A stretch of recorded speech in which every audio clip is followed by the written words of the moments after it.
Hello, Booktube. This is Aaron from Aaron Read a Book or Aaron Read a Book, and I'm doing my Friday reads for this week. I have got a few little books through the door, and two of these were recommended by commenters, so I'll go through those first. The first book that I've got is a time travel book because this was recommended to me because I was reading.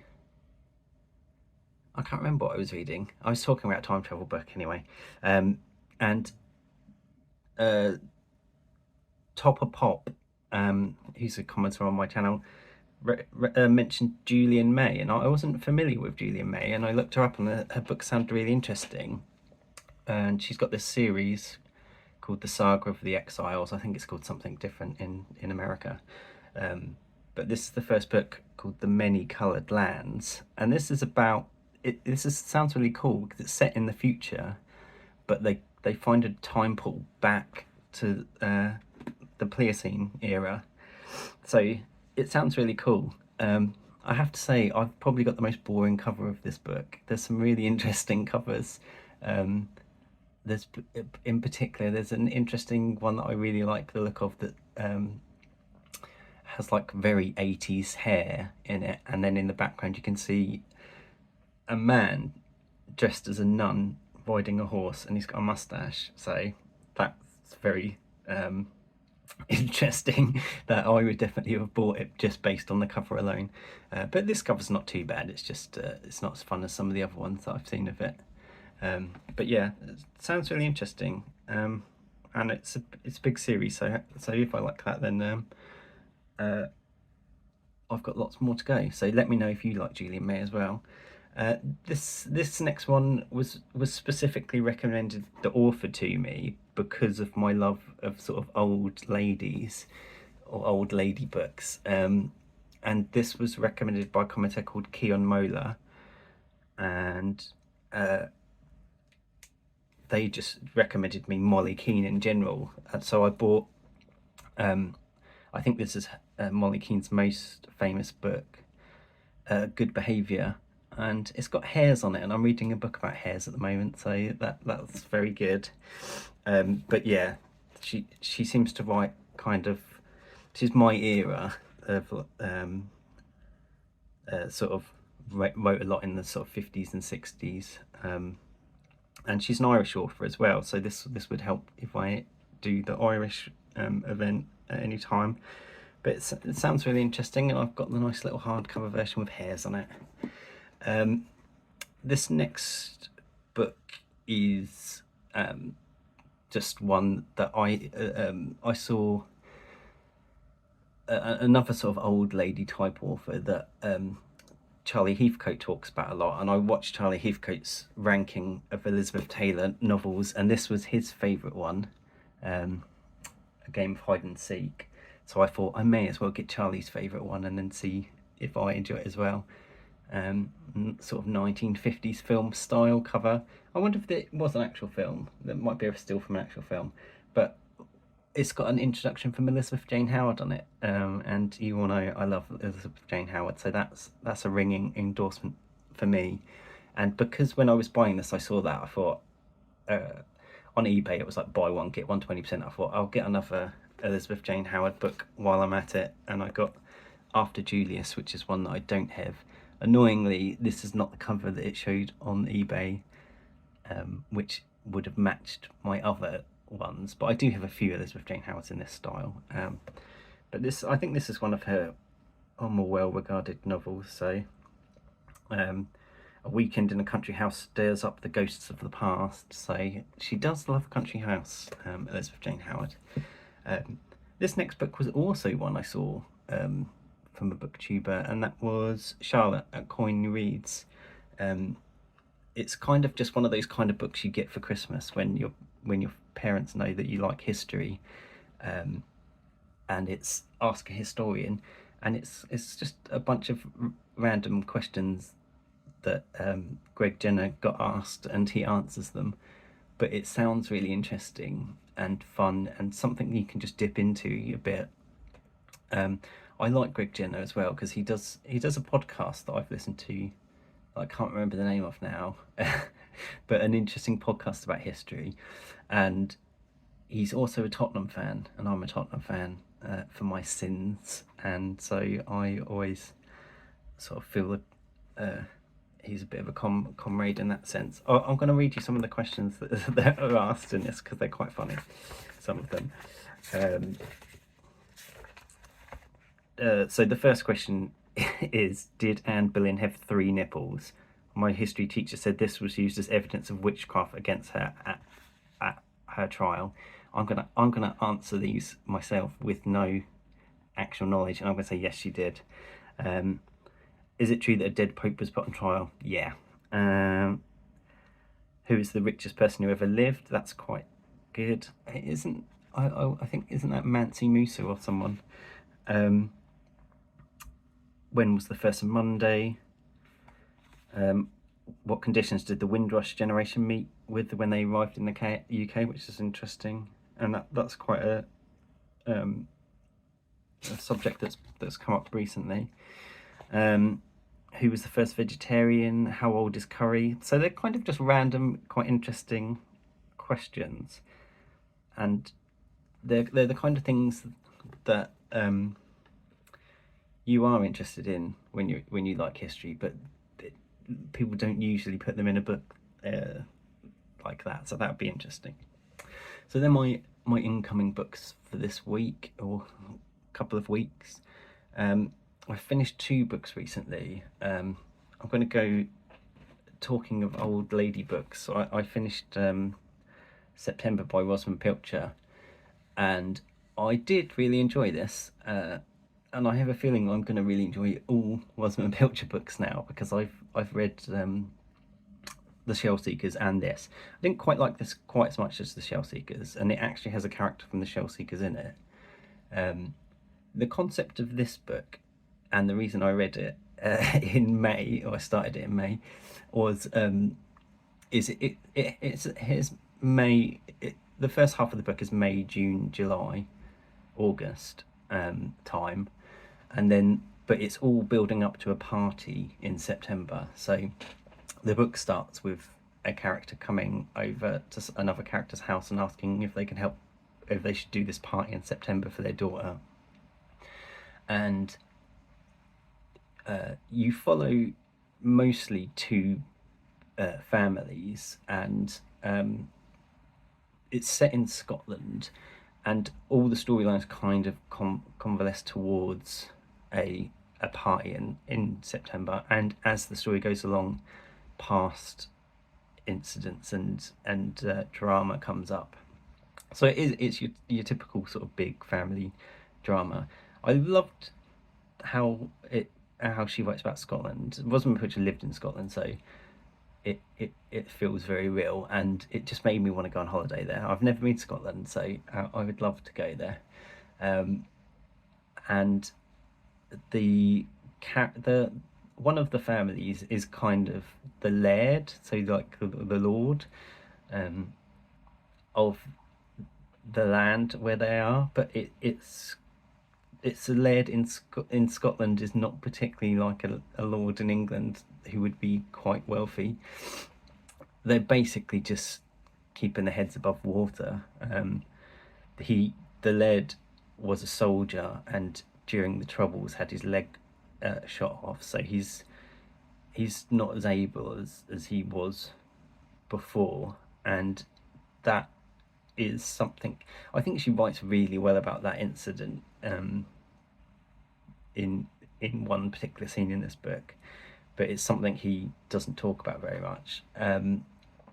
And they rent their house out basically to make some money to keep sort of the land together and stuff, and they have shooting parties and things in the summer.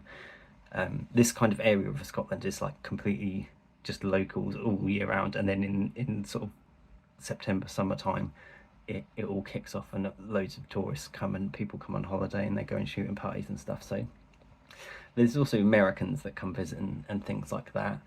And then there's there's another character, there's another family that it follows who live nearby, and the wife in that family is a second wife, and she's an American, and they're going through some dramas as well with their son coming to school age, and they have a disagreement about if he should go to school or not, boarding school that is.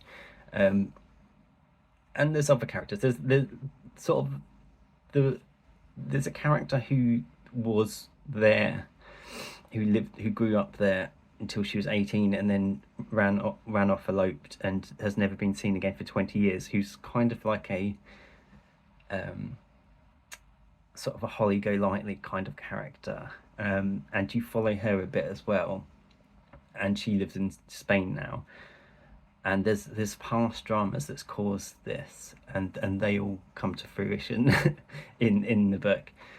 And yeah, so there's this outside character who's always looming over the storyline, and the reasons why she ran away and stuff like that.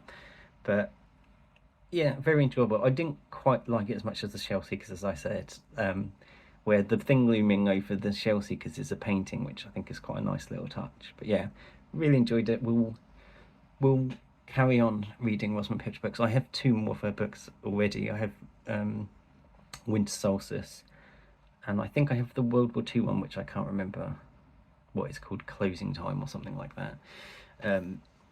But yeah, a great cozy kind of read.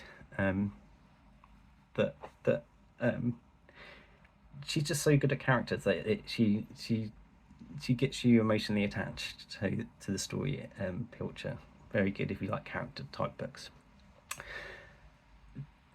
The other book I read is a bit of a Marmite book, which is This Is How You Lose the Time War. I think that's what it's called. I'm just going to double check. Yeah, This Is How You Lose the Time War. And this is a book that, I say Marmite book, I don't know if everyone knows what a Marmite book is. In England, we have a sort of spread that we put on toast called Marmite that's very strong flavour, and the advertising campaign was you either love it or you hate it. So there's not much in between, and this seems to be true of this book. This Is How You Lose the Time War. It's by Amal, El-Mohtar and Max Gladstone. So it's two writers, and they each take it in turn writing one of the characters. I'm going to preface my review by saying that everyone I am friends with on Goodreads or follow on Goodreads who has read this book pretty much loved it. Most people giving it 5 stars and rave reviews. I hated this book quite badly, and I'm sure I've seen other people who hated this book as well. And I'm sure I've seen reviews on Goodreads of people who didn't like it, but I not on Goodreads, sorry, on BookTube, but I don't have them on Goodreads. So if you've read this book and hated it and done a review of it, let me know, because I want to see other people who didn't like it. Because I searched on BookTube for people who have left reviews of this, and the only one that I see that's really didn't like it, her entire comment section is just slagging her off. They hate her for not liking this book, but it is, I think that she's like in the YA sort of sphere. But yeah, this book is about 2 characters, Red and Blue, and the concept is really interesting, and why I wanted to read it. And they're 2 sort of agents for, I don't even know what you would call them, but they're 2 agents opposing factions, and they go up and down time, and one of them is like breaking things and sabotaging things, and the other one's trying to fix them and stuff. And they leave sort of notes for each other, or letters for each other, in strange places, like in seeds or in the tea leaves and things like that. It's never explained how they do things in this book. Very little is explained in this book.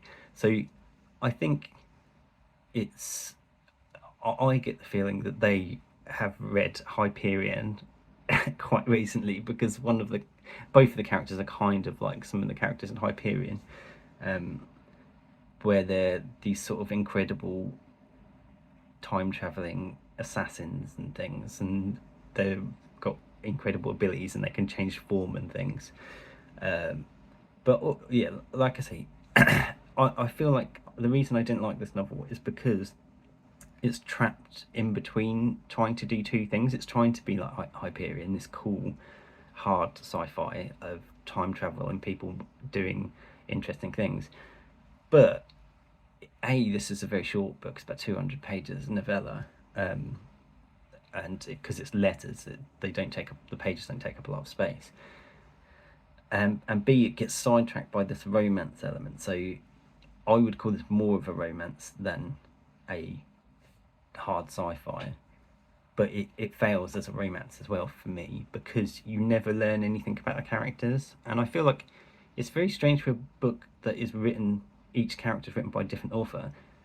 I could barely discern the characters, like because you learn almost nothing about them. About halfway through they throw in this thing about one of them is to do with plants, but apart from that they're very similar characters, and you don't, like, I finished this book 2 days ago. I couldn't tell you a single thing about their character traits, and if they weren't called Red and Blue, it would have been even more confusing.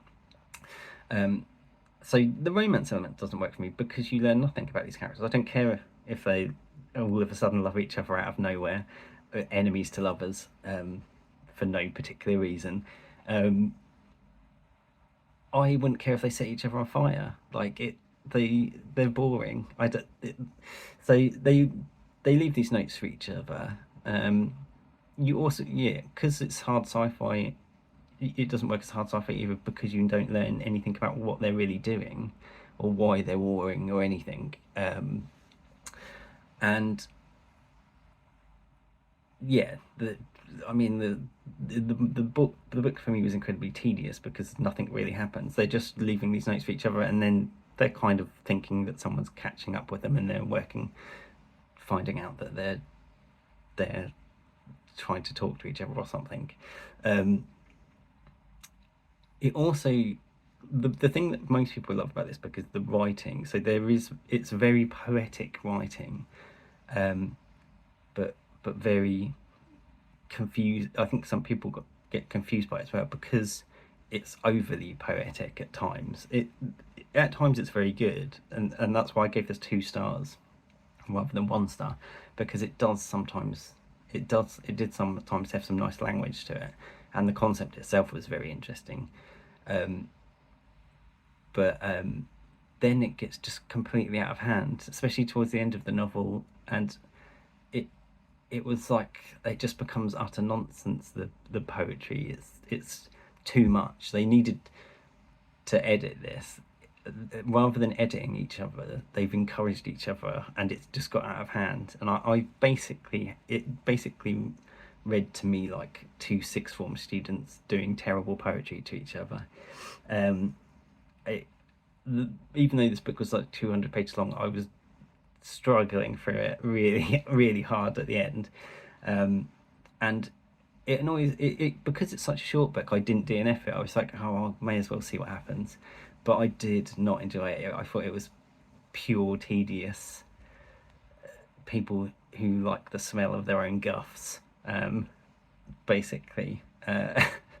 They were very pleased with themselves when they wrote this, I imagine. But yeah, I hated this. Do not recommend. But everyone else loves it, so maybe take everyone else's recommendation, don't take mine. But yeah, I hated it, and I do want to find more people who hate it, because I feel a bit alone in my hatred at the moment. But yeah, let me know if you didn't like this book or if you loved it. Everyone else seemed to love it, so let me know. I think it's also because it's a poetic book, that I think poetry is a Marmite thing in general. Like, you either like it or don't. I generally don't like poetry anyway, but I really didn't like this poetic writing. I like poetic writing, but I don't like it when it goes over the top like this. And I think that whole thing of it being, I think it sounds like school sixth formers, school children writing. That is very personal. I think lots of poetry can veer into cringeworthy if, in your head and not in other people's heads. So that might be partially why I disliked it. But I just thought, as a book, nothing in it worked. It didn't work as a romance. It didn't work as a sci-fi. It didn't work as a poetic book. But yeah, so that's that. What am I reading at the moment?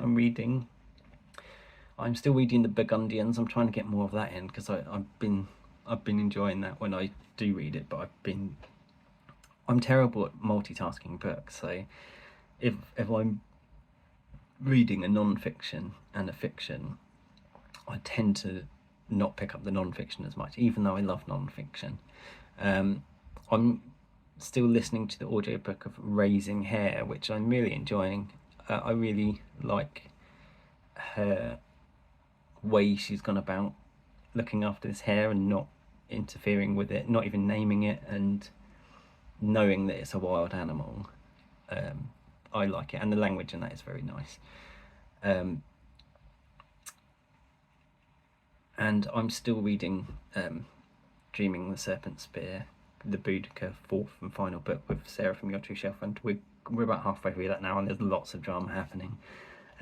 So it's going to be sad when we finish that, because we've been reading that series together for a year.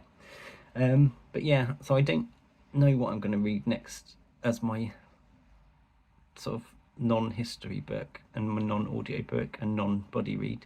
It might be a Star Trek book. I'm tempted by a Star Trek book. But I'm going to see the band Pulp tonight, who are one of my favourite bands, and I've seen them live before, and they're amazingly good. And I imagine I will be having, it's really sunny in England today as well, so I'll probably be having a few shandies before the gig and at the gig. So I imagine I'll be a bit hungover tomorrow, so maybe not much reading this weekend. But let me know what you're reading, and have you read any of the books that I've bought? Molly Keane I'm interested in, because like I say, I got that recommendation from a commenter and I'd never heard of her, but she sounds right up my street. Same thing with Julia May. I'd never heard of her either. So if you've read any of those, or Elizabeth Taylor, which I've got a feeling I'm going to like Elizabeth Taylor, or even the Greg Jenner book, let me know, and have a good one, Booktube. Bye.